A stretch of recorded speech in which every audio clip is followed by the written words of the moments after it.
The village of Kano was a small, rural community nestled in the heart of Africa.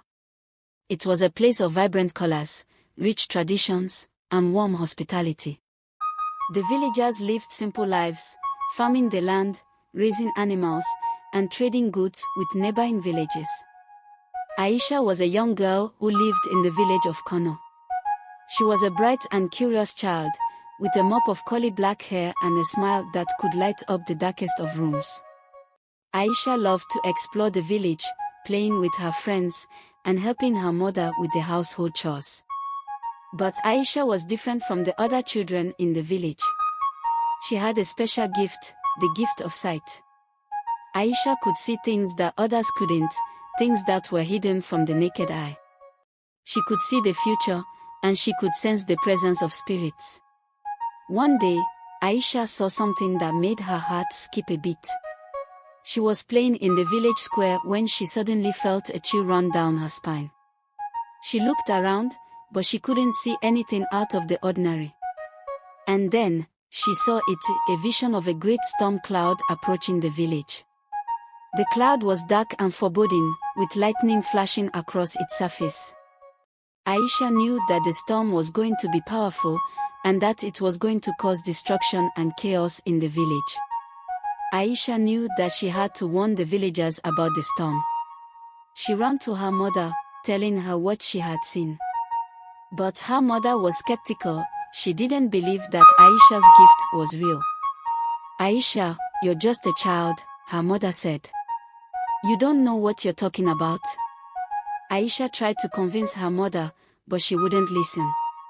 Aisha decided to go to the village elder, a wise and respected man named Baba.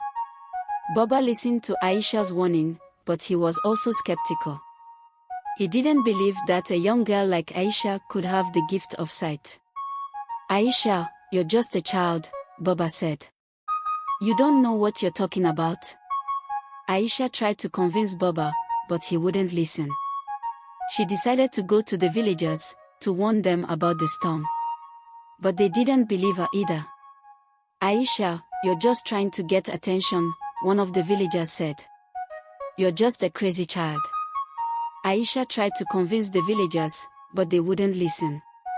They laughed at her, and they told her to stop making up stories. As the storm approached, the villagers began to realize that Aisha's warning had been real. The wind started to pick up, and the rains began to pour down. The villagers ran for cover, but it was too late. The storm was too powerful, and it caused widespread destruction and chaos in the village. Houses were destroyed, crops were ruined, and livestock were killed. The villagers were left to pick up the pieces, and to wonder why they hadn't listened to Aisha's warning. In the aftermath of the storm, the villagers were left to deal with the consequences of their disbelief. They had to rebuild their homes, replant their crops, and bury their dead. Aisha was left to deal with the emotional trauma of being ignored and dismissed. She felt guilty for not being able to convince the villagers, and she felt angry at them for not listening. But as the villagers began to rebuild and recover, they started to realize the importance of listening to Aisha's warnings. They started to respect her gift, and they started to seek her advice. As the villagers rebuilt their lives, Aisha became a respected and valued member of the community. She used her gift to help the villagers, warning them of impending dangers and advising them on important decisions. The villagers learned to listen to Aisha, and they learned to trust her gift. They realized that her warnings were not just mere fantasies, but real and important messages that could save their lives, but no one seems to believe her even after telling her mother the second, third, and fourth time. Aisha's gift had brought her ridicule and rejection. No one wanted to be seen with someone whom everyone mocks because of her fascinating stories, but it had also brought her respect and admiration. She had learned to stand up for herself, and to believe in her own abilities. And as she looked out at the rebuilt village, Aisha knew that she had found her true purpose in life, to use her gift to help others, and to make the world a better and safer place. As the villagers rebuilt their lives, they began to realize that the storm had been more than just a natural disaster. It had been a warning, a sign of something greater and more powerful. Aisha's gift had shown her that the storm was just the beginning. There were greater challenges. Received an unexpected visit from a wise old woman named Neoma. Neoma was a respected healer and spiritual leader in the village, and she had been watching Aisha from afar. Neoma revealed to Aisha that she had been sent by the ancestors to guide and protect her.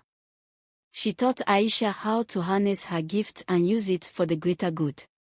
She also warned Aisha about the dangers of the village and the people who sought to harm her. Aisha was grateful for Neoma's guidance and protection. With Neoma's help, she was able to navigate the challenges of the village and use her gift to make a positive impact. As Aisha's power and influence grew, so did the opposition against her. Aisha's gift had brought her many challenges, but it had also brought her great rewards. She had discovered her purpose and passion, and she had found a way to make a positive impact on the world. As Aisha looked out at the village, she knew that she had found her true calling. She was a healer, a protector, and a leader. And she was ready to face whatever challenges lay ahead. As Aisha's gift became more well-known, people began to come to her from all over the village, seeking her help and guidance.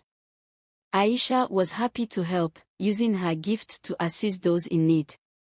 But as time went on, Aisha began to realize that not everyone who came to her was genuinely seeking her help.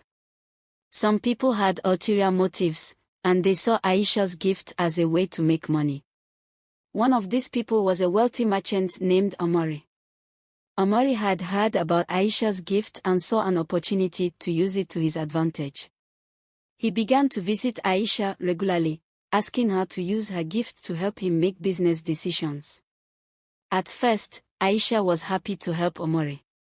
She used her gift to guide him in his business dealings, and he was grateful for her help. But as time went on, Aisha began to realize that Omari was not genuinely seeking her help. He was using her gift to make money. Omari, the wealthy merchant, was determined to destroy Aisha and take her gift for himself. Omari gathered a group of villagers who were against Aisha and planned to attack her. But Aisha was not afraid. With Neoma's guidance and protection, she was able to defend herself against Omari and his followers. In the end, Omari was defeated, and Aisha emerged victorious. She had proven herself to be a powerful and wise young woman, and she had earned the respect and admiration of the villagers. With Omari defeated and her gift safe, Aisha was able to focus on using her abilities for the greater good. She worked with Neoma to heal the sick, protect the vulnerable, and bring prosperity to the village. Aisha's gift had brought her many challenges, but it had also brought her great rewards. She had discovered her purpose and passion, and she had found a way to make a positive impact on the world. As Aisha looked out at the village, she knew that she had found her true calling. She was a healer, a protector, and a leader. And she was ready to face whatever challenges lay ahead. Moral lesson. The story of Aisha teaches us about the importance of perseverance, determination, and resilience. It shows us that even in the face of adversity, we have the power to choose how we respond. We can choose to give up, or we can choose to keep fighting. And with the right guidance and support, we can overcome even the greatest challenges.